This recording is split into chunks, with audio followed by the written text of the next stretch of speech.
नमस्ते मित्रों, स्वागत है तमारू आजना फ्री एक नवा विडियो में। तो आज આપણે વિડિયોમાં વાત કરશું જન્મ તારીખના દાખલામાં નામ આપણે કઈ રીતે સુધારો કરી શકીએ, તેમજ 2026માં જે ગુજરાત સરકારે જન્મ તારીખના નામના ફોર્મેટમાં નવો સુધારો કરવામાં આવ્યો છે, જે નવું ફોર્મેટ જાહેર કરવામાં આવ્યું છે તેના વિશે આપણે આગળ આ વિડિયોમાં વાત કરશું। અને જન્મ તારીખના દાખલામાં નામ સુધાર્યા પછી તેના ઉપરથી આપણે આધાર કાર્ડમાં નામ જે છે તે સુધારો કરી શકીએ છીએ, તેની આપણે આગળ આ વિગતવાર આપણે આ વિડિયોમાં વાત કરવાના છીએ। તો મિત્રો વિડિયોને અંત સુધી જોતા રહેજો। ચેનલમાં નવા तो चैनल ने सब्सक्राइब कर लीजो जेथी तमने आवा अवनवी माहितीना विडियो मळता रहे। तो चलो मित्रों आपणे विडियोनी शुरुआत करीए। तो सौप्रथम मित्रों जोशो आपणे जन्म तारीखना दाखलामां नाम सुधारा करवा माटे तो कया किस्सामां आपणे सुधारो छे ते सरळताथी करी शकीए।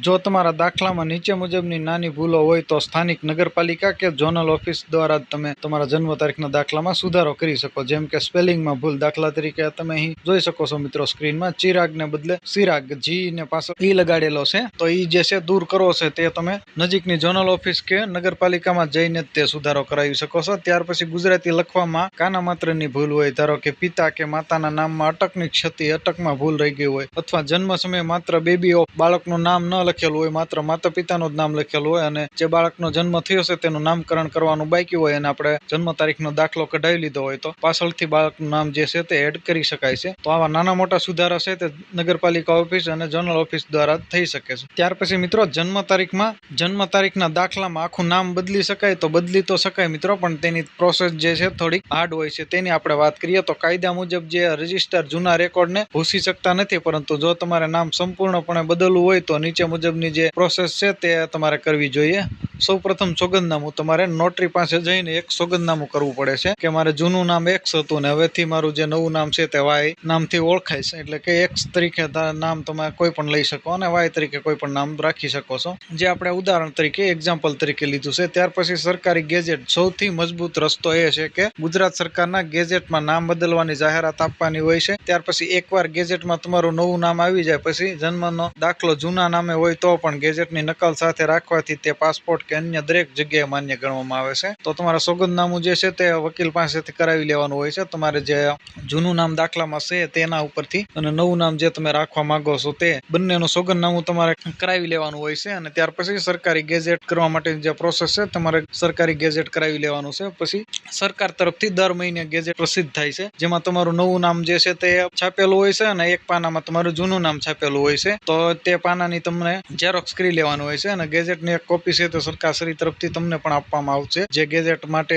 અરજી કરી હોય તેને। ત્યાર પછી તમારે તે પાનાનું ઝેરોક્સ લઈ કોઈ પણ જગ્યાએ તમારા જન્મ તારીખના દાખલામાંની જરૂરિયાત રહેતી હોય તો તમારે જૂનો દાખલો આપવાનો અને ગેજેટની ઝેરોક્સ આપવાની, તો તમારું કામ જે છે તે થઈ જશે નવા નામ ઉપરથી। ત્યાર પછી મિત્રો આપણે ડોક્યુમેન્ટની વાત કરીએ તો જન્મ તારીખના દાખલામાં જે નામમાં સુધારો કરવો છે તેના માટે જરૂરી દસ્તાવેજ એટલે કે ડોક્યુમેન્ટની વાત કરીએ તો અસલ જન્મ તારીખના દાખલાની જરૂરિયાત હોય છે। ત્યાર પછી શાળા છોડ્યાનું પ્રમાણપત્ર, સ્કૂલ લિવિંગ સર્ટિફિકેટ એટલે કે એલસી જેમાં સાચું નામ હોય તે, ત્યાર પછી આધાર કાર્ડ કે વોટર આઈડી, ત્યાર પછી નોટરાઇઝ સોગંદનામું, પાડોશી કે સંબંધીઓના સાક્ષી તરીકેના પુરાવા જો કચેરી માંગે તો તમારે એફિડેવિટ કરી અને જે ગેઝેટ કરાવવું છે તેના માટેના ડોક્યુમેન્ટની આપણે વાત કરી। જન્મ તારીખના દાખલામાં નામ સુધારવાની સંપૂર્ણ જે પ્રોસેસ છે તેમાં સ્ટેપ નંબર 1 ની આપણે વાત કરીએ તો ભૂલનો પ્રકાર નક્કી કરવાનો। સ્પેલિંગ કે નાની ભૂલ જો માત્ર અક્ષર કે કાના માત્રની ભૂલ હોય તો સ્થાનિક કચેરી નગરપાલિકા જોનલ ઓફિસથી સુધારો કરી શકાય। આખું નામ બદલવા માટે જો નામ જ બદલાયેલું હોય તો તમારે ગેજેટની પ્રક્રિયા કરવી પડે। ત્યાર પછી મિત્રો સ્ટેપ નંબર જે 2 છે જરૂરી દસ્તાવેજ તૈયાર કરવાના, તેની વાત કરીએ તો નામ સુધારવા માટે નીચેના ડોક્યુમેન્ટ તમારે તૈયાર કરવાના હોય છે, ભેગા કરવાના હોય છે। અસલ જન્મનો દાખલો જેમાં ભૂલ હોય તે, શાળા છોડ્યાનું પ્રમાણપત્ર એટલે કે સ્કૂલ લિવિંગ સર્ટિફિકેટ અથવા ધોરણ 10માં ધોરણની માર્કશીટ જેમાં સાચું નામ હોય તે, ત્યાર પછી આધાર કાર્ડ સાચા નામ વાળું, ત્યાર પછી સોગંદનામું એફિડેવિટ નોટરી પાસે જઈને 50 કે 100 ના સ્ટેમ્પ પેપર પર એક સોગંદનામું કરવાનું હોય છે જેમાં લખેલું હોય છે કે મારું સાચું નામ નવું નામ આ છે અને દાખલામાં ભૂલથી જૂનું નામ આ રીતનું લખાઈ ગયું છે। ત્યાર પછી મિત્રો આપણે સ્ટેપ નંબર 3 ની વાત કરીએ તો સ્થાનિક કચેરીમાં અરજી ઓનલાઈન,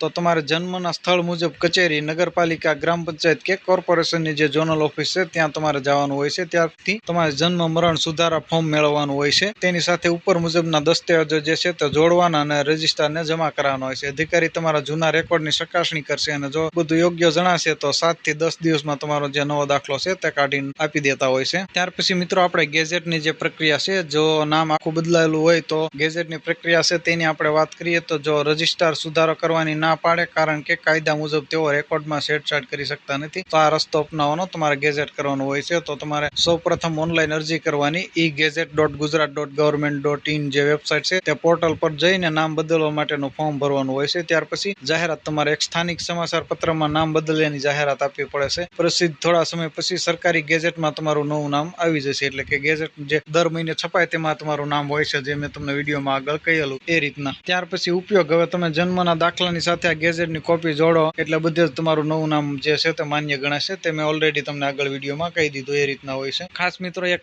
યાદ રાખવા જેવી બાબત સમય મર્યાદા જો જન્મના 1 વર્ષની અંદર સુધારો કરવો હોય તો પ્રક્રિયા ખૂબ ઝડપથી થાય છે. વધુ વર્ષો વીતી ગયા હોય તો પુરાવા વધારે આપવા પડે છે. ખર્ચ સરકારી ફી ખૂબ જ ઓછી હોય છે પરંતુ સોગંદનામા અને ગેઝેટનો ચાર્જ અલગથી લાગી શકે છે. તો ગેઝેટ કરવા માટે અંદાજે 2 થી 3 હજાર રૂપિયા થઈ શકે છે. મારા ખ્યાલ મુજબ જે 2024માં એક ગેઝેટ કરવામાં આવેલું હતું એક ભાઈનું તેમાં ખર્ચની આપણે વાત કરીએ તો તેનો અંદાજે 3,000ની આસપાસ જેટલો ખર્ચ થયો હતો. તેનું નામ આખું બદલાયેલું હતું તેનું તો એટલો તમે ખર્ચનો અંદાજો છે તે રાખી શકો.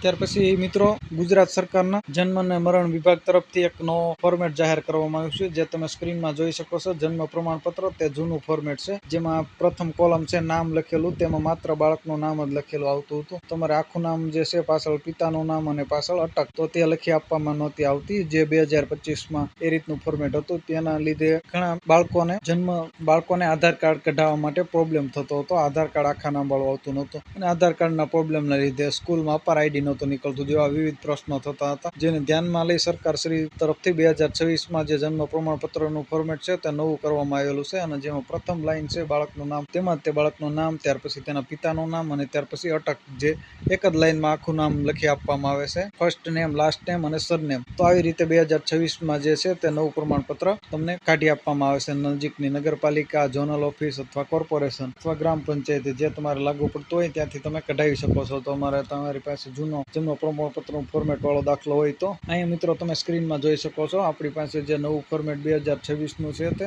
એપ્રિલ મહિનામાં જ તે આપણે કઢાવેલું છે. આ જન્મ પ્રમાણપત્ર છે જેમાં તમે નામની કોલમ અહીં સ્ક્રીનમાં જોઈ શકો છો. આખું નામ આપેલું છે ધારા મનસુખભાઈ વાઘેલા. તો એક જ લાઈનમાં જે છે તે ફૂલ નેમ કરી આપેલું છે બાળકનું જે નામની કોલમ છે તેમાં. તો તમે પણ આવી રીતે ફૂલ નામ વાળું પહેલી લાઈનમાં જ કરાવી શકો છો નવા ફોર્મેટ પ્રમાણે. તો તમારા નજીકની જે ઓફિસ થતી હોય ત્યાં જઈ તમે નવો દાખલો કઢાવી શકો છો અને તેના ઉપરથી તમારા આધાર કાર્ડ જે છે બાળકનું તે આખા નામ વાળું આધાર કાર્ડ કઢાવી શકો છો. તો ભવિષ્યમાં તમારા સ્કૂલમાં કે અપાર આઈડીમાં કોઈ પ્રોબ્લેમ નહીં થાય જો તમે આખા નામ વાળું તમારું જન્મ પ્રમાણપત્ર અને આધાર કાર્ડ કઢાવી લેશો. તો આશા રાખું મિત્રો આ વિડીયો તમને પસંદ આવ્યો છે. વિડીયો પસંદ આવ્યો તો વિડીયોને લાઇક, શેર અને ચેનલને સબસ્ક્રાઈબ કરવાનું ભૂલતા નહીં. તમારા કોઈ પ્રશ્ન હોય તો ચોક્કસ અમને કમેન્ટ કરીને જણાવજો. અમે તમારા પ્રશ્નનો રિપ્લાય આપીશું અને ફરી એક નવા ટોપિકમાં નવા વિડીયો સાથે મળશું. ત્યાં સુધી જય હિન્દ, વંદે માતરમ.